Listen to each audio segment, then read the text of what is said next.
boa noite. Daqui uns minutinhos nós vamos dar continuidade ao curso preparatório da EC, curso preparatório de Espiritismo, com o tema hoje, o Espiritismo e seu tríplice aspecto. Boa noite, Jaci, tudo bom? Como é que você está? E nós vamos conversar um pouquinho sobre esse tema.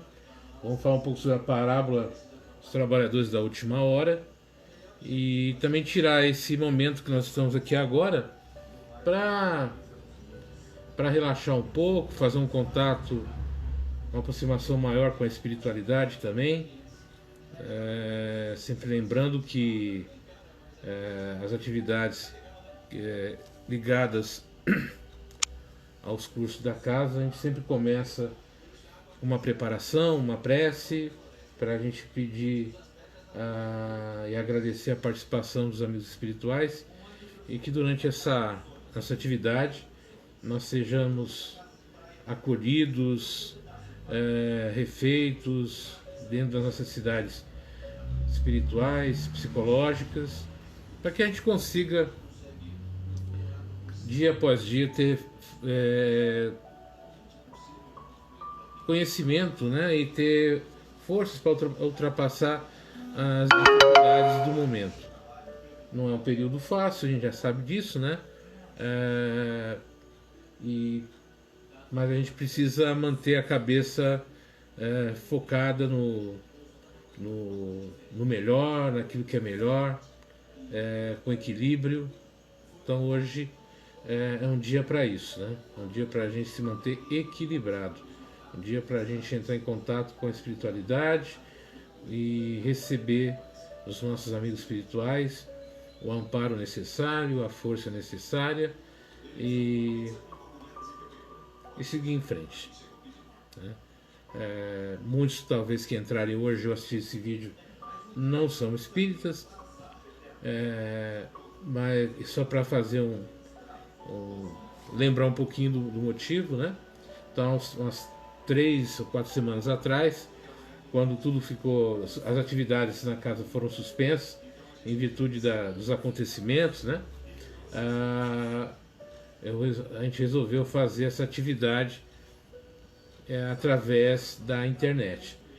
E nesse curso preparatório, as pessoas que estão entrando na casa, que querem conhecer a doutrina, como que ela surgiu, quais são os ideais, qual a nossa visão de vida, quais os fundamentos do Espiritismo. Então ela faz esse curso preparatório, que é um curso para tirar dúvidas, né, para mostrar para as pessoas um pouquinho do que é o Espiritismo e assim introduzindo nesse conhecimento. Então é isso que a gente está fazendo já, se eu não me engano, há 4 semanas, né? Estamos indo para 4 semanas já.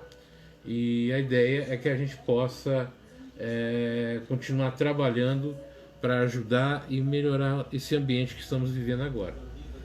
Então, alguns que estão entrando aqui são alunos da casa e outros que estão entrando são pessoas que estão nos acompanhando nessas semanas aí, e espero que seja bem útil para vocês e que a gente possa aproveitar essa noite para ter uma certa tranquilidade, uma calma, fazer uma meditação, uma reflexão sobre tudo que está acontecendo. Boa noite, Rubens. Então já começaremos.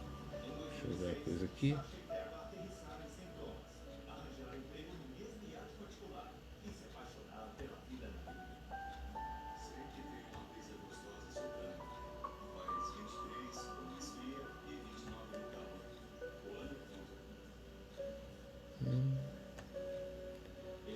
Jaci, boa noite.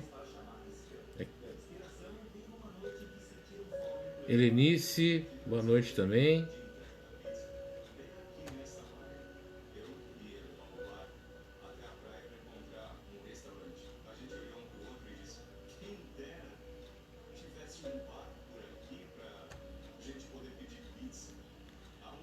também tá o Herbert. Tudo bom?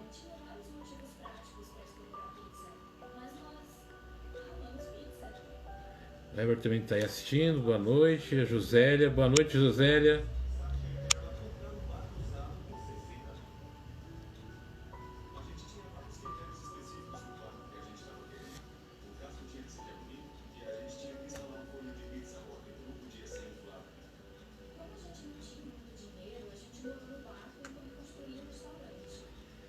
Já estamos começando, tá? Então a gente usa a apostila, o livro do curso, né, que é o curso preparatório, e nós usamos também um livro de mensagens, no caso que eu gosto de usar muito, é esse aqui do Pão Nosso, a coleção Fonte Viva, do Chico Xavier, que nós vamos usar como livro de preparação.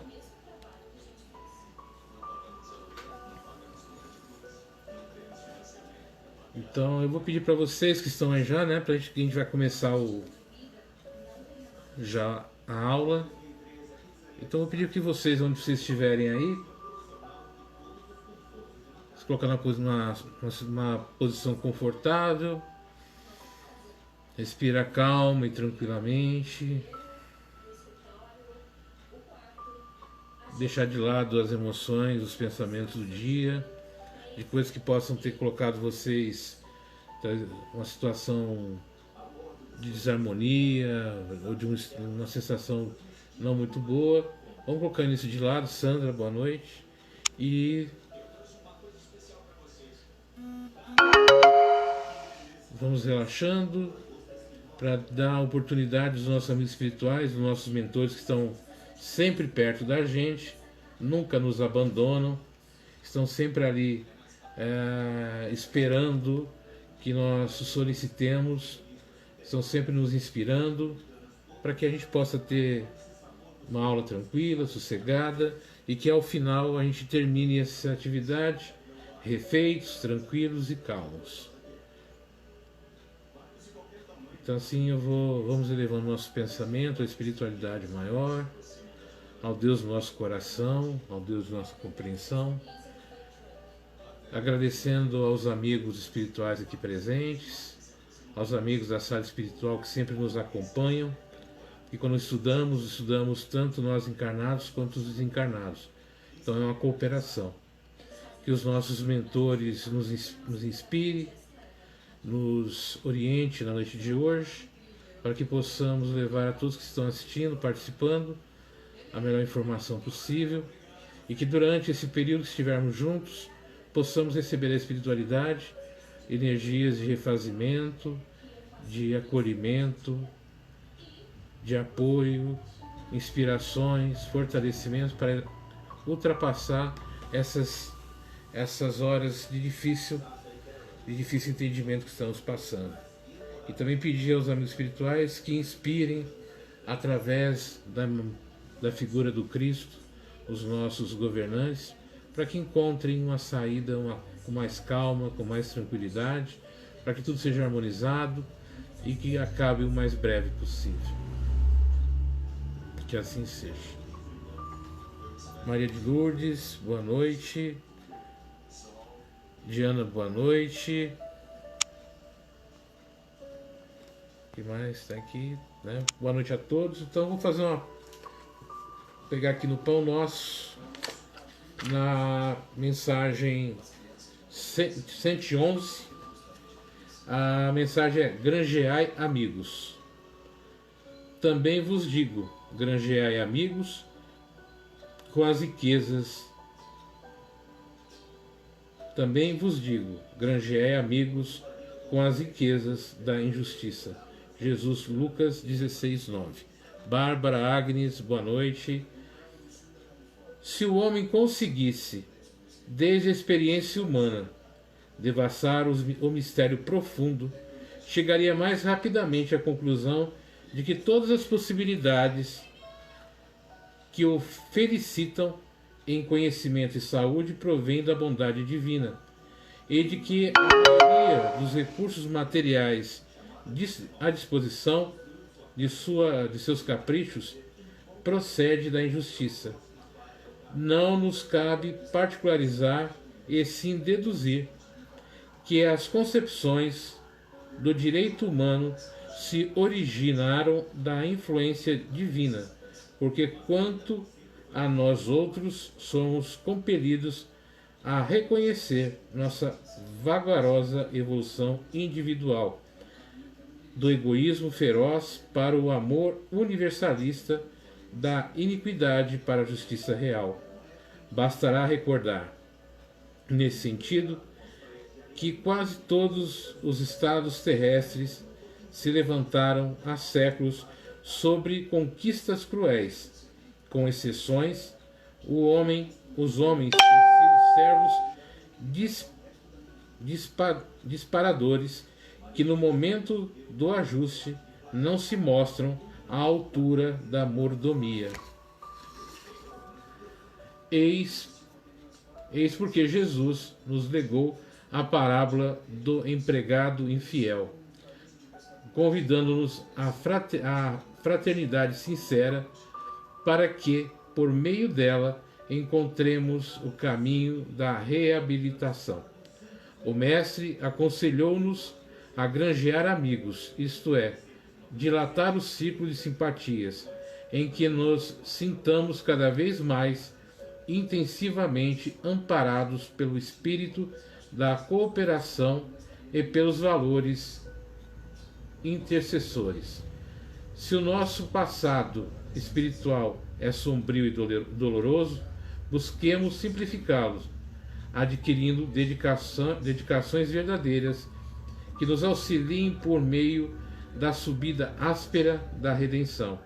Se não temos hoje determinadas ligações com a riqueza da injustiça, tivemos-las ontem, e a face imprescindível, aproveitar o tempo para o nosso reajustamento individual perante a justiça divina. Boa noite, dona Antônia Nardi, minha mãe, Lilian Pereira. Boa noite, Lilian, como é que você está? Saudade de você, você está bem? Como é que está a situação aí na unidade? Estou à disposição, quiserem conversar uma hora, só entrar em contato. Nesse texto aqui do Grangear e Amigos, mas não utilizar de injustiça para isso, é algo para a gente refletir sobre muitas coisas nesse momento, né? O quanto que os amigos fazem falta e quanto que há um bom tempo a gente não valorizava os amigos que nós tínhamos. Na verdade, muitas vezes a gente só tinha interesse, né? Interesse em algumas coisas, interesse em conquistar isso, ou nos aproximar. Boa noite, Jaqueline. A gente se aproximava das pessoas não por amizade, não por carinho, mas por algum tipo de interesse. E hoje a gente vem percebendo como isso falta, né? E nessa hora e nesse momento, como faz falta amigos, como faz falta pessoas que o único interesse que tem pela gente é o interesse de ajudar, de apoiar e de nos levar a um momento melhor da vida. Então hoje a gente tem que refletir um pouquinho e começar novamente a valorizar os laços de amizade, os laços de ternura e de fraternidade com as pessoas. E a gente isso, eu acredito, já há alguns dias, e eu fico percebendo assim como esse distanciamento, né, é complicado. Algumas pessoas perto de mim, assim, próximas, não aqui da minha família, mas próximas, entram em contato falando, né, das dificuldades que estão vivendo, emocionais que estão vivendo. Em alguns momentos, até nós mesmos, né? Em algum momento vem uma certa solidão, um certo desencanto, e a gente não tem ninguém perto muitas vezes, né? Ah, mas tem a família, tem tudo isso, mas às vezes a família está separada, porque um está de um lado, outro está do outro, não pode se aproximar por causa do isolamento. E isso traz para a gente uma reflexão sobre a amizade, né? Sobre as relações verdadeiras.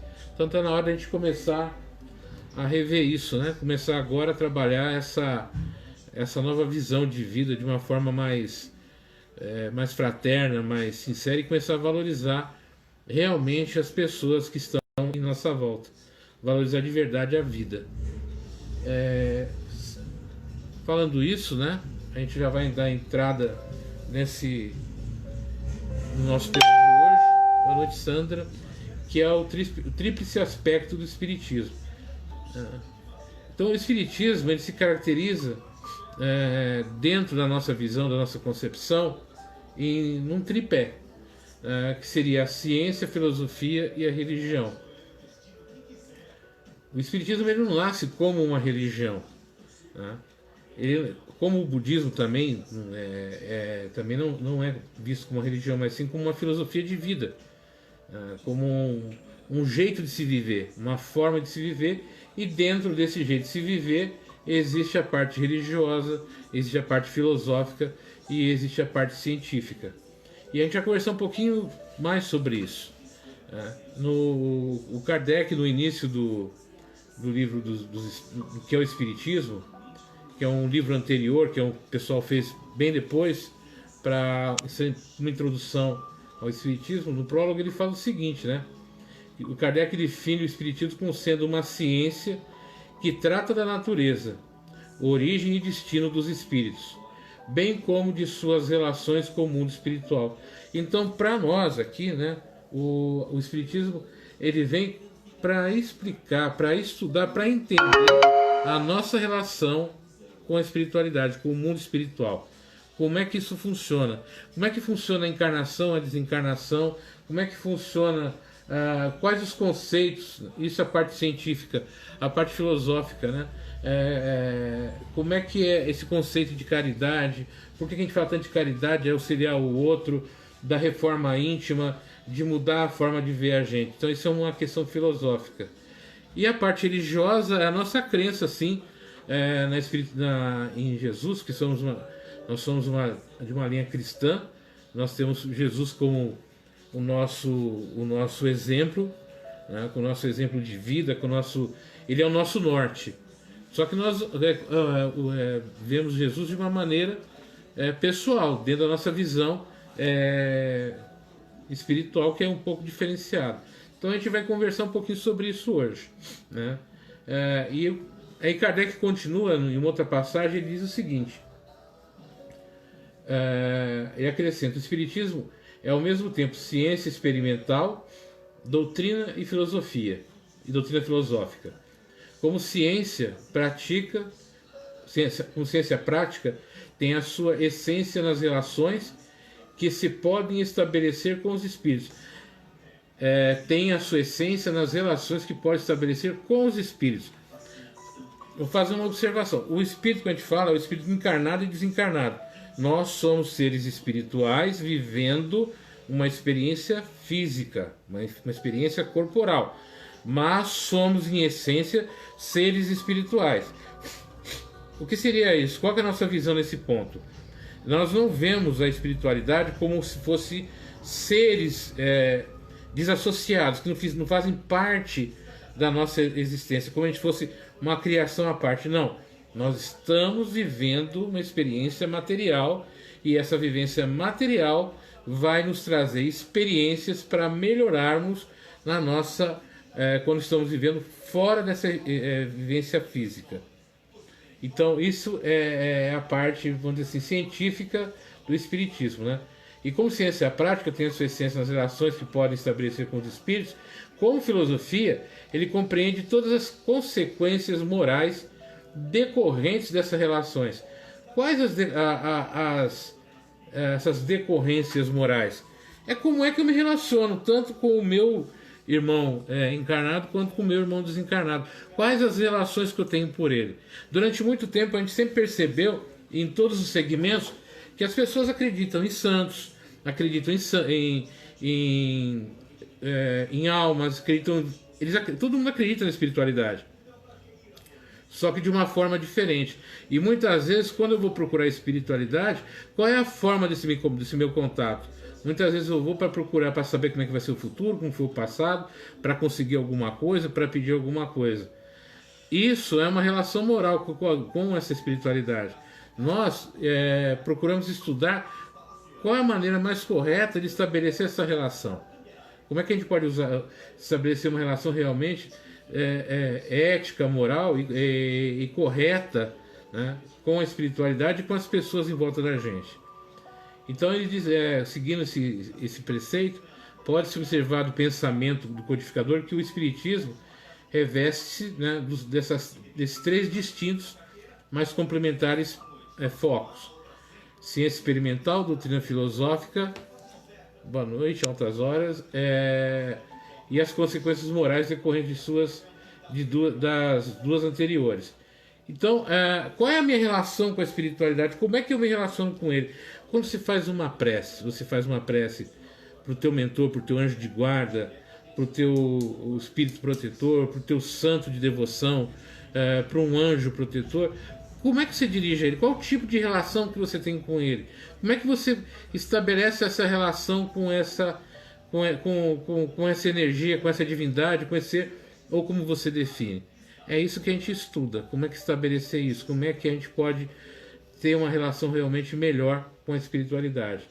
E Manuel, no livro Consolador, ele diz o seguinte: podemos tomar o espiritismo simbolizando como um triângulo de forças espirituais. A ciência e a filosofia vinculam a Terra a essa figura simbólica, porém a religião é o ângulo divino que liga ao céu. Então, a parte científica e a parte filosófica é aqui na Terra. Oi, Vanessa, boa noite. Como é que a gente se liga aqui na Terra com as nossas relações terrenas? E a parte religiosa é quando a gente se liga com a parte superior, né? Com Deus, com Jesus, ou com as outras forças superiores da natureza, do universo, ou como você define cada um. Então ele vai dizendo aqui, em outra mensagem mediúnica, o Emmanuel fala o seguinte: não será justo em nosso movimento libertador da vida espiritual prescindir da ciência que estuda, da filosofia que esclarece e da religião que sublima. Então a gente estuda muito, igual eu comecei alguns dias atrás. O Espiritismo tem a AME, que é a Associação Médica Espírita, na maioria dos estados. Então são espíritos que são médicos, são psiquiatras, são psicólogos, são cientistas. O Raul Teixeira é físico, que é um palestrante do Rio de Janeiro. O Alberto Almeida é médico e é médico homeopata. Então o Rossandro Klinger é psicólogo. Então, dentro do segmento espírita existem vários segmentos dentro dessa questão de pesquisa, para a gente saber como é que as coisas funcionam, né? Como é que as coisas se procedem. Eu já falei várias vezes aqui do professor Sérgio Felipe, que da Universidade Médica de São Paulo, que ele estuda há muito tempo essa questão da mediunidade, do nosso cérebro, da hipófise. Então, além da gente acreditar na espiritualidade, no contato com os amigos espirituais, a gente quer saber como isso funciona. Então, existe sempre essa ligação científica com isso, nessa pesquisa.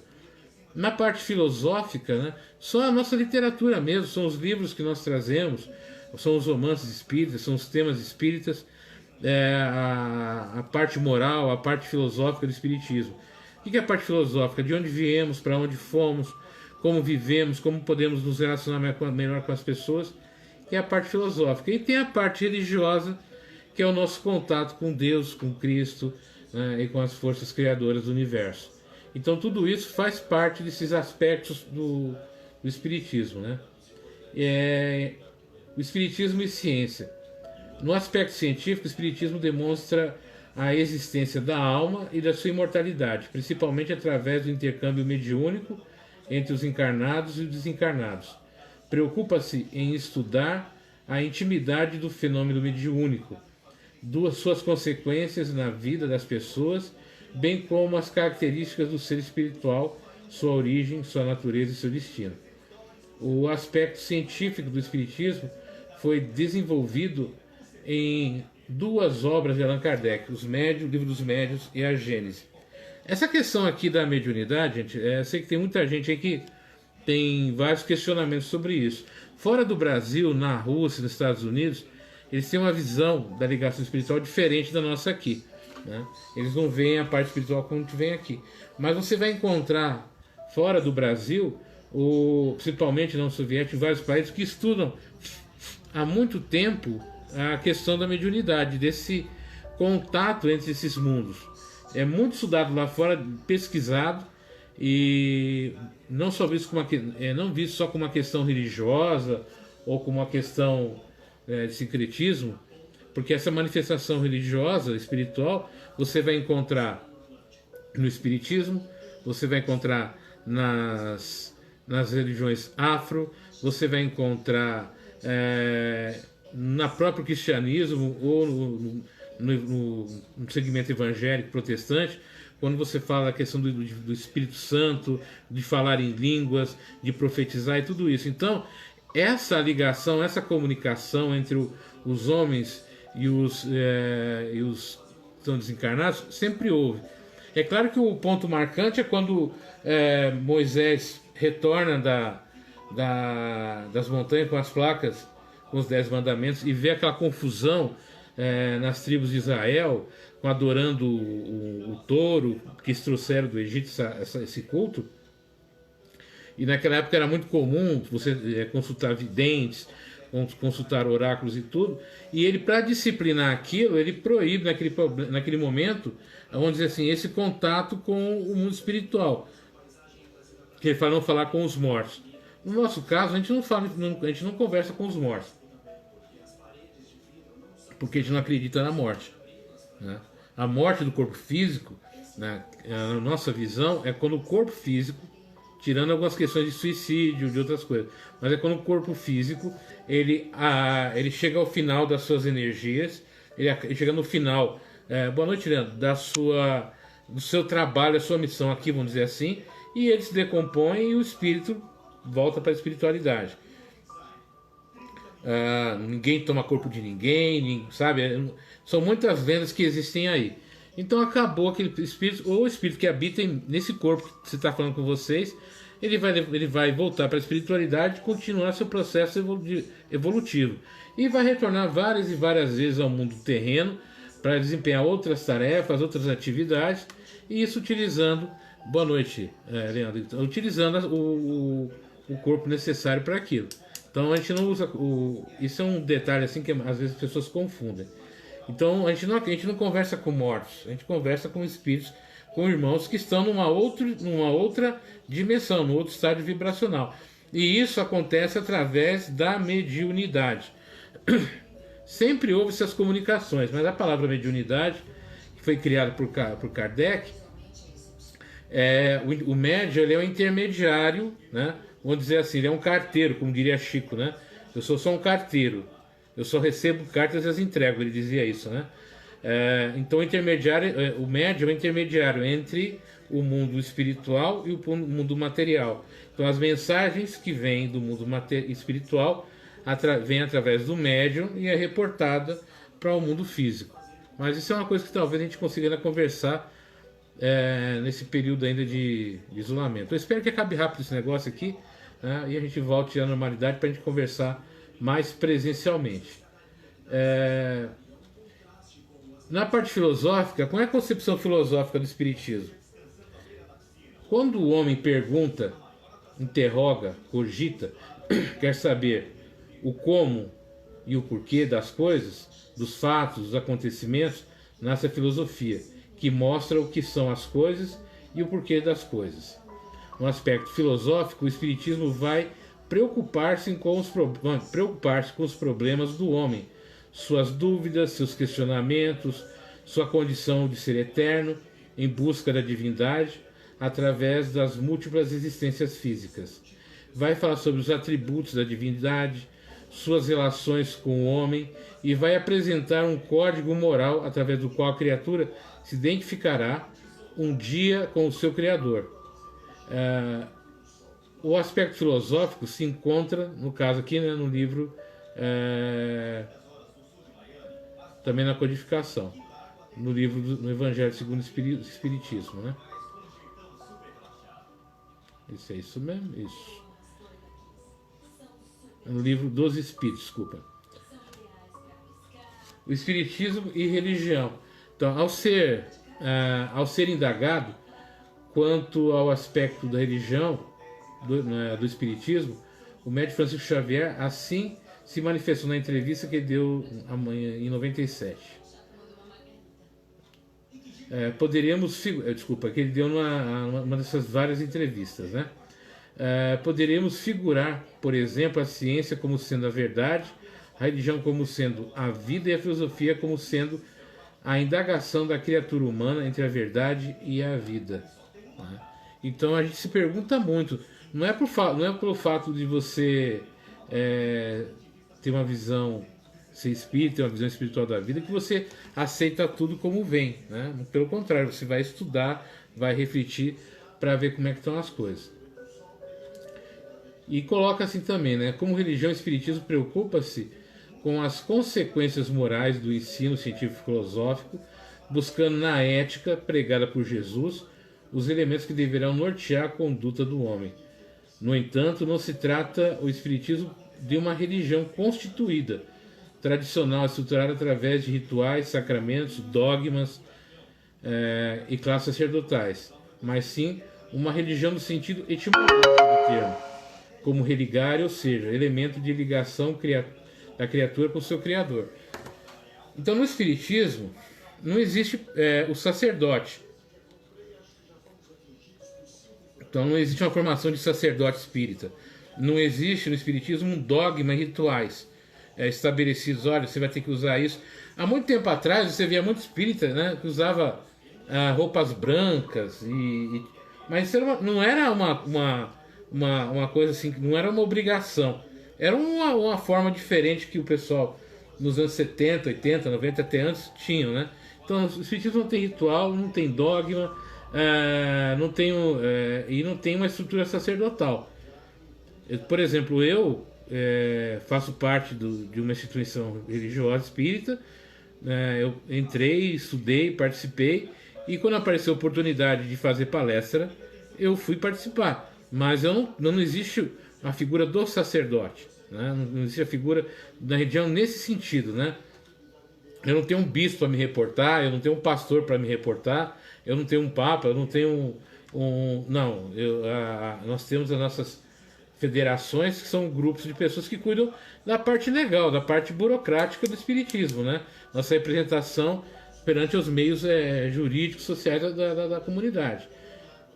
O espiritismo tem um trabalho assistencial muito grande, né? A gente tem um trabalho na área de assistência social com as pessoas carentes, necessitadas, que eu já falei, cheguei a comentar aqui, que são os filhos de Meimei, Campanha Alta de Souza. Nós temos aqui em Guarulhos uma instituição que abriga pessoas com deficiência intelectual. Temos em São Paulo a Casa Transitória. Temos vários hospitais espíritas no Brasil. Então a gente tem todo um outro trabalho que não é só o trabalho religioso, mas nosso trabalho é muito voltado no auxílio ao outro. Que um dos princípios básicos, né, que norteiam a nossa visão é que fora da caridade não há salvação, que a gente fala isso, né? Que a gente precisa aprender o ato da caridade, e da caridade silenciosa, da caridade que ela trabalha, que ela ajuda, mas que não faz propaganda. Então a gente tem um trabalho muito grande nessa área, então isso faz parte também desse desenvolvimento nosso. E os trabalhos sociais na parte de saúde, né, quando você vai no centro, recebe o passe, recebe uma orientação no DEPOI, faz o tratamento espiritual lá e tudo isso. Então tudo isso faz parte das atividades do centro. Então não é só simplesmente ir lá e fazer prece, não. É trabalho, o espiritismo é trabalho. Por isso que sempre que eu falo assim, fiquei várias vezes falar que é uma coisa que a gente tem que... A gente fala que quando chegar a hora derradeira, a hora de retorno, né, que a morte te encontre trabalhando. Ou quando chegar na hora de reparação, que Deus te encontre trabalhando, né, te encontre fazendo bem, te encontre sendo perseverante naquilo que você está fazendo. Porque a gente acredita que a melhor forma de se transformar é trabalhar a sua visão de vida, a sua mudança de vida, o jeito que você concebe a vida, e isso vai fazer com que você se torne um ser muito melhor, né? Se você estiver trabalhando. Na parte de religião, espiritismo e religião, do nosso ponto de vista, né, como eu falei, que não temos essas questões. Espiritismo e religião, podemos, porém, considerar em seu aspecto religioso, quanto estabelece um laço moral entre os homens, conduzindo-os em direção ao Criador através da vivência dos ensinamentos morais do Cristo. E seu aspecto religioso que repousa a sua grandeza divina por constituir a restauração do Evangelho de Jesus, estabelecendo renovação definitiva do homem para a grandeza do seu imenso futuro espiritual. E o aspecto religioso foi desenvolvido por Kardec nas obras Evangelho segundo o Espiritismo, no Céu e no Céu, o livro Céu e Inferno. Eu queria fazer uma observação para vocês aqui, né? Dentro da nossa visão, por exemplo, como a gente é reencarnacionista, a gente acredita na reencarnação, tudo que eu faço aqui, na hora que eu desencarno, eu não posso ficar achando que eu vou chegar lá e falar, olha, né, qual é o meu pagamento, qual é o meu prêmio pelo que eu fiz aqui de bom na Terra. Eu não vou ter pagamento nenhum por isso, não vou ter recompensa nenhuma, porque a gente sabe que não fez mais do que a nossa obrigação. Eu não volto para lá esperando retorno, obrigação, um agradecimento. O nosso trabalho aqui já é uma dádiva. As nossas dificuldades aqui já são dádivas. Os nossos grandes problemas aqui no dia a dia é que são o nosso pagamento. É você poder saber que apesar de tudo isso, tudo isso que acontece, o teu processo evolutivo, o teu crescimento evolutivo depende exclusivamente de você. Vamos pegar assim, nesse momento que a gente está vivendo. Quando eu chego no local de trabalho, no caso aqui a gente tem algumas pessoas que trabalham na área da saúde, e eu vejo aquelas pessoas ali sofrendo, com medo, e a gente está todo mundo um pouco vivendo esse, né, um pouco não muito, esse medo, esse receio. A gente começa a perceber qual que é o nosso nível realmente de fé em Deus, da nossa crença em Deus. A gente tem a visão, muitas vezes, de achar que Deus é punitivo, Deus está nos castigando, Deus está nos punindo. E não é essa a visão que a gente tem no Espiritismo. A gente sempre coloca bem claro isso, né? É através da dor, do sofrimento que o espírito se cura, vamos colocar assim. Então, quando eu venho para cá com muitas dificuldades, muitos problemas, é uma escolha minha. Antes de encarnar, eu vou lá, né, e vou falar, olha, eu quero passar por isso, porque eu preciso melhorar nisso, eu preciso me tornar melhor nisso. Então eu escolho as dificuldades que eu vou passar, e essas dificuldades é o remédio, muitas vezes amargo, mas fundamental para a minha cura espiritual. Então tudo que eu passo de dor e sofrimento aqui, as minhas angústias, os meus medos, quando eu começo a entender essa minha relação com Deus, quando eu começo a fortalecer a minha fé, quando eu começo a olhar aquilo, mesmo dolorido, mesmo angustiante, mas eu tenho certeza que isso tudo faz parte desse planejamento divino, e que esse Deus eterno que me ama, que me criou e que me propicia a possibilidade de crescimento, de evolução, quando eu acredito nisso, até o maior cansaço, a maior dor, o maior sofrimento, ele fica ameno, né? Sabe? Por quê? Porque eu entendo que aquilo que está passando faz parte do quê? Faz parte desse programa espiritual. E o que a gente está aprendendo hoje, com esse tudo que está acontecendo, é a gente olhar realmente e falar, eu acredito realmente em Deus. Muitas vezes na prece a gente fala assim, Deus, livra-me dessa situação, acaba logo com isso, né? Porque está difícil. Na visão espírita, na minha prece, eu peço a Deus, dê-me a sabedoria de entender o motivo, dê-me a força para resistir a essas dificuldades. Me inspira, me orienta. Eu não peço para me tirar da dificuldade, eu não peço para me afastar, eu peço para ter forças, eu peço para compreender, eu peço para entender e não para me afastar da dificuldade, sabe? Eu estou entrando ali dentro e vai ser difícil, vai ser doloroso, tudo isso, mas eu peço nas minhas preces que Ele me inspire, que Ele me oriente, que Ele me guie nesse momento difícil que eu estou passando, que essas dores, que essas angústias sejam um grande exercício para a minha alma, para a minha fé, para a minha concepção de vida. E aí eu me lembro um pouquinho, né, que é a questão que eu vou falar hoje também, que é a parábola dos trabalhadores, né, da última hora. E ele fala assim, né, o reino dos céus é semelhante a um pai de família que saiu de madrugada a fim de assalariar trabalhadores para a sua vinha, tendo convencionado que os trabalhadores pagariam um denário, né, a cada um por dia. Mandou-se e mandou-os para vir. Então ele chegou lá na praça, contratou e pagou um denário. O que era denário? Era a moeda da época, que era o dinheiro da época. Depois ele mandou para vir. Depois ele saiu de novo na terceira hora do dia e vendo que outros que se conversavam na praça sem fazer coisa alguma, disse-lhes: ides também vós outros para a minha vinha e vos pagarei o que for razoável. E eles foram. E ele saiu. Saindo mais uma vez, né, a hora 11ª, encontrou outros que estavam desocupados, e os quais disse: por que permaneceis aí o dia inteiro sem trabalhar? Disseram eles, que ninguém nos assalariou. Ele então disse-lhes: ide e vos também para a minha vinha. E chamou todo mundo para lá, né? Chegando lá, todos trabalharam, e no final do dia foi feito um pagamento, né? Então ele fala assim: ao cair da tarde, disse o dono da vinha, né, aquele que cuidava dos seus negócios: chama os trabalhadores e paga-lhes, começando pelos últimos e indo até os primeiros.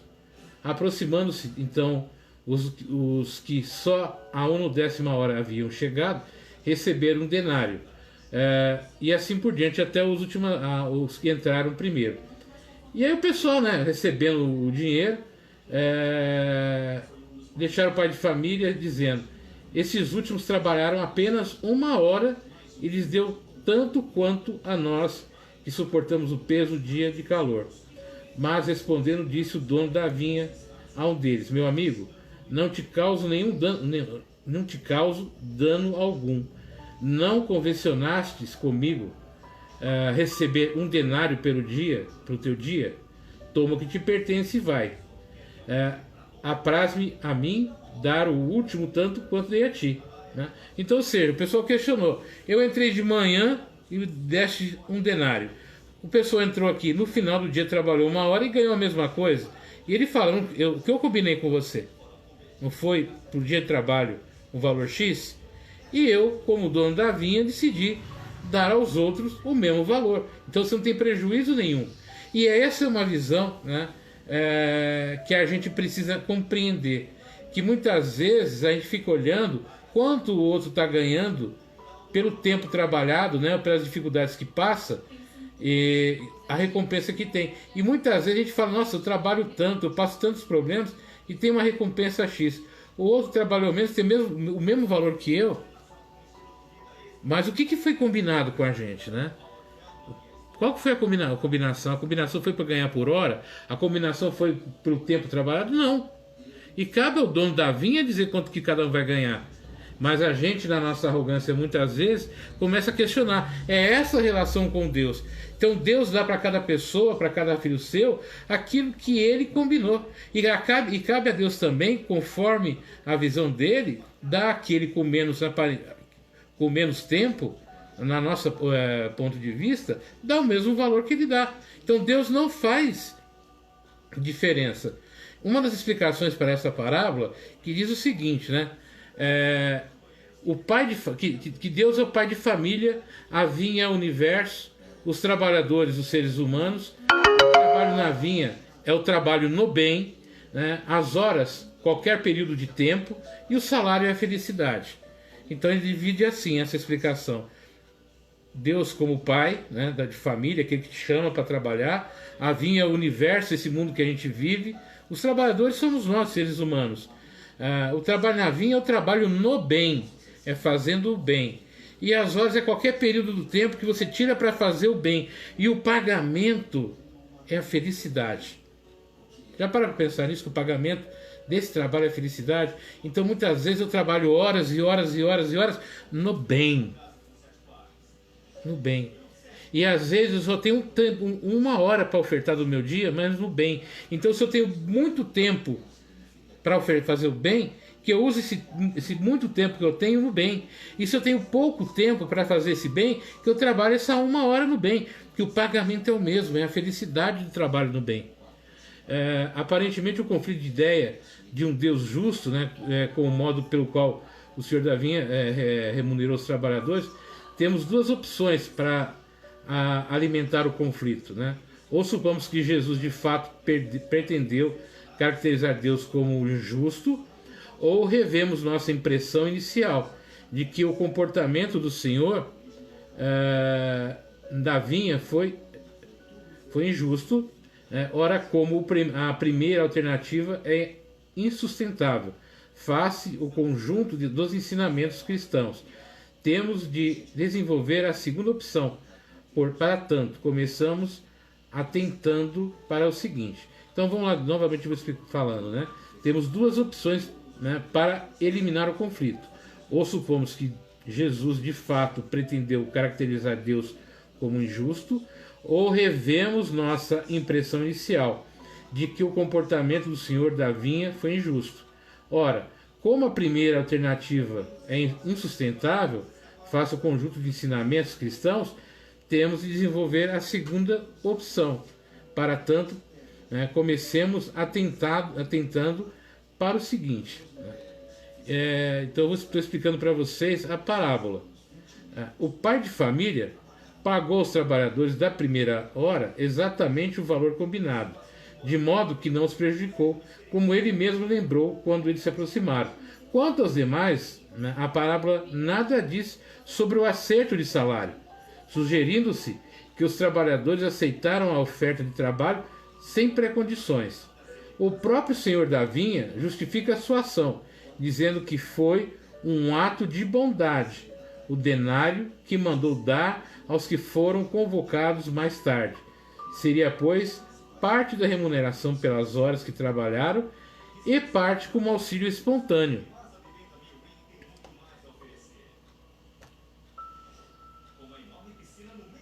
E aí continua. Assim, quando consideramos os casos separadamente, vemos que suas relações com cada grupo de obreiro, o Senhor nada fez de errado, mas mesmo nós termos em que a questão é colocada, ficamos incomodados com o fato de que o Senhor distribuiu o benefício extra desigualmente, quanto mais tarde chegar o menor a parcela do denário correspondente à remuneração, e portanto maior a que representa o auxílio. Talvez seja útil transpor a questão para a satisfação de nosso dia a dia, quando saímos pela rua e damos esmolas desiguais a dois pedintes. Estaremos sendo injustos quando contribuímos em trabalho ou dinheiro com duas instituições de caridade, porém em maior que a outra? É injustiça? Então são pontos para a gente começar a refletir, né? E é muito assim que a gente trabalha, refletindo, pensando, analisando. Dentro do Evangelho segundo o Espiritismo, a explicação, né, que a gente recebe é assim: o obreiro da última hora tem direito ao salário, mas é preciso que a sua boa vontade haja conservado à disposição daquele que o tinha de empregar, e que seu tratamento não seja fruto da preguiça ou da má vontade. Tem ele direito ao salário, porque desde a alvorada esperava com impaciência aquele que por fim o chamaria para o trabalho. Laborioso, apenas lhe faltava o trabalho. Se houvesse negado ao trabalho a qualquer hora do dia, se houvesse dito: tenhamos paciência, o repouso me é agradável, quando soará a última hora, é que será tempo de pensar em salário do dia. Que necessidade tenho de me incomodar por um patrão a quem não conheço e não estimo? Quanto mais tarde, melhor. Esse tal, meus amigos, não teria tido salário de obreiro, mas o da preguiça.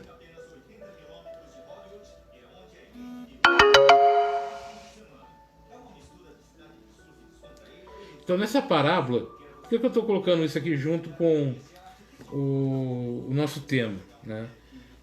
Nós, na nossa vida, muitas vezes nós deixamos de olhar a nossa vida para ficar olhando a vida do outro.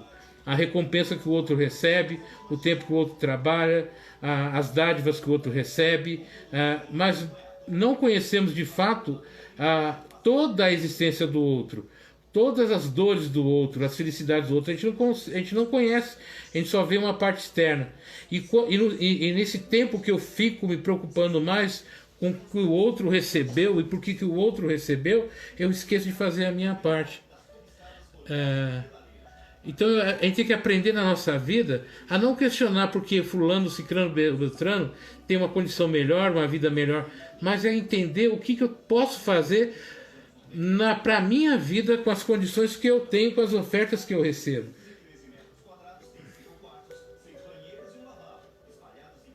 No caso do trabalho do bem. Todo mundo está questionando aqui, por exemplo, né, e vamos pegar isso, o pessoal que está trabalhando aí no combate ao coronavírus. O pessoal da saúde, o pessoal da segurança, o pessoal do... Até mesmo o pessoal aí que trabalha aí com os táxis, com o Uber, sabe? Com esses mercados que estão abertos, tudo.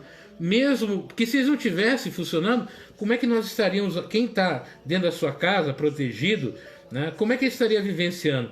Mas ao mesmo tempo, vamos pegar aquele cara que vai ali, aquela pessoa que trabalha ali, o auxiliar de enfermagem, o médico, o enfermeiro, o bombeiro, o policial, o motorista de ambulância, que não é tão bem remunerado materialmente falando, não tem muitas vezes os insumos necessários, o material necessário, mas o pagamento dele é outro. O pagamento dessas pessoas não é só o dinheiro, o pagamento dessas pessoas, sabe, é o prazer de ajudar, né? É o trabalho do bem, é o trabalho de fazer o melhor para o outro, é esquecer de si em prol do outro. Gente, isso é manifestação de fé.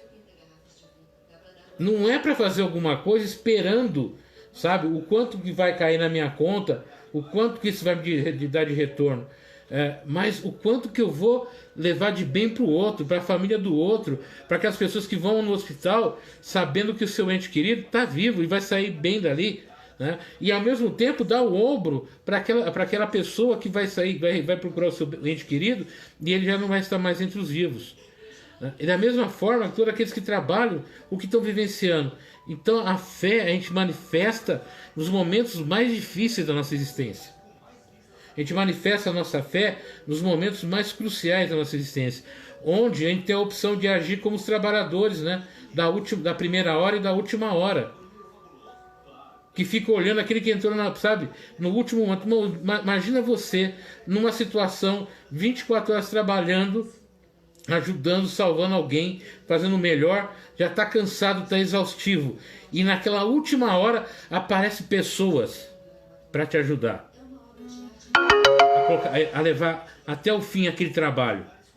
Eles são tão merecedores quanto você que passou toda aquela hora ali. Por quê? Porque ele largou tudo também que estava ali, e naquele momento, porque era o tempo que ele tinha de trabalho, é o tempo que ele tinha para fazer o melhor, ele foi lá e não se recusou à oferta. E foi lá te ajudar. Então, perante a Deus, ele não faz acepção. Perante a Deus, todos merecem a mesma recompensa. Mas quando eu começo a achar que eu mereço mais do que o outro, está na hora de eu começar a refletir qual é o nível de conhecimento e informação que eu tenho. Qual é o nível de visão de vida que eu tenho. Eu preciso trabalhar isso, eu preciso rever isso, né? Então, quando a gente começa a olhar tudo isso que está acontecendo no dia a dia, as dificuldades, os trabalhos, todos nós, de alguma forma, hoje, somos trabalhadores da última hora. Somos os trabalhadores da última hora, que fomos chamados, através de tudo isso que está acontecendo, para escolher ficar em casa, para escolher não contaminar os outros, para escolher ajudar aqueles que estão necessitados, para ir comprar o alimento daquela pessoa idosa que não pode ir para a rua, de auxiliar aquela pessoa que não tem dinheiro para comprar a comida do filho, né? Para que auxiliar aquele que está no seu ambiente de trabalho e precisa saber que na sua casa tem alguém auxiliando aquelas pessoas que ficaram ali. Então hoje todos nós somos trabalhadores da última hora. De uma forma ou de outra somos. Mas está na hora de a gente manifestar de verdade a nossa fé. Nossa fé racional. a nossa fé lógica, né? Que é entender que não importa o quanto de suor eu ou o outro coloque, o importante é o resultado do bem que é feito com essa ajuda. É claro e evidente que a gente, num mundo de relações que a gente convive, nem todo mundo tem ainda uma visão assim mais elevada da vida. A gente ainda vive com pessoas ainda muito materialistas, presas a uma visão muito pequena da vida. Mas se você se deixar levar pelo mesmo tipo de visão, você também, sabe, decai no seu processo evolutivo. Então é hora da gente começar não olhar para aqueles que estão fazendo as coisas de maneira não muito legais, não muito bacanas, mas olhar aqueles que estão fazendo a diferença. Esquece que ele está atrapalhando, esquece que ele está fazendo, tá usando esse momento de maneira equivocada, né? Uma hora ele vai acordar, uma hora ele vai aprender, porque assim Deus o faz, assim Deus o permite. Então vamos, sabe, mudar a forma de ver isso e vamos, nas nossas preces, não pedir para Deus nos livrar de todo o mal, como está lá no Pai Nosso, mas que Ele nos inspire, nos oriente, nos fortaleça, para a gente entender qual que é o nosso papel nesse momento, qual é a nossa dificuldade nesse momento, o que a gente tem que fazer nesse momento para ajudar todo mundo um ao outro. E é isso que esse o grande hoje trabalho de caridade que a gente precisa desenvolver, é esse trabalho pensando no outro. No outro que é incapaz de se ajudar, no outro que é incapaz de entender o bem, no outro que é incapaz de compreender o que as coisas estão acontecendo na vida dele. A gente precisa começar a rever esse ponto de vista, né? Aqui, nessa hora, nesse momento, quando a gente faz uma prece no início, a gente eleva nos nossos pensamentos, a gente faz uma vibração para essas pessoas e para nós mesmos, para os nossos familiares. Nós estamos trabalhando para o bem. Nós somos trabalhadores da última hora e vamos continuar sendo trabalhadores da última hora. Agora, não ficar esperando, não ficar preocupado com a recompensa.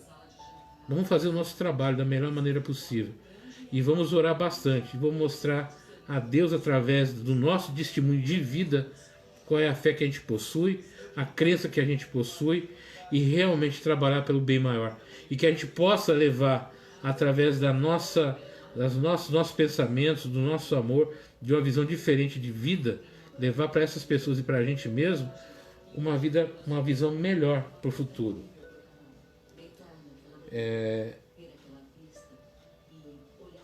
Amanhã é quarta-feira, a gente vai ter uma outra live amanhã.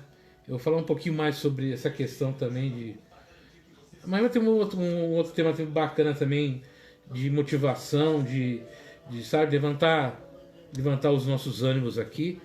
E dentro da nosso princípio de disciplina, né, que a gente estabeleceu, nós vamos fazer o nosso encerramento. Agradecer a você que assistiu essa aula, você que compartilhou. Se puder compartilhar esse vídeo, compartilha com outras pessoas. Se essa mensagem que a gente trouxe hoje, se aquilo que eu falei hoje pode ajudar outras pessoas, compartilha. E vamos trabalhar realmente nos próximos dias e a partir de agora, né, para o nosso bem espiritual, para o nosso bem maior, e principalmente, né, levar esse sentido de caridade, de amor a todas as pessoas que estão à nossa volta, né? Então vamos agradecendo nesse momento aos nossos amigos espirituais, da nossa classe espiritual e dos nossos participantes aqui encarnados. Agradecer a inspiração, a orientação, que nós possamos ter uma noite calma, tranquila, que nossa parte emocional seja equilibrada, que a gente possa reencontrar na espiritualidade os nossos amigos espirituais para nos reconfortar, nos fortalecer, nos motivar nesse momento tão duro que estamos passando. E que o amor de Cristo seja sempre o nosso norte, que a imagem e as palavras dele sejam sempre o nosso motivador, né? A nossa vitamina de vida, a nossa orientação maior. E que Deus esteja sempre conosco, hoje, agora e sempre.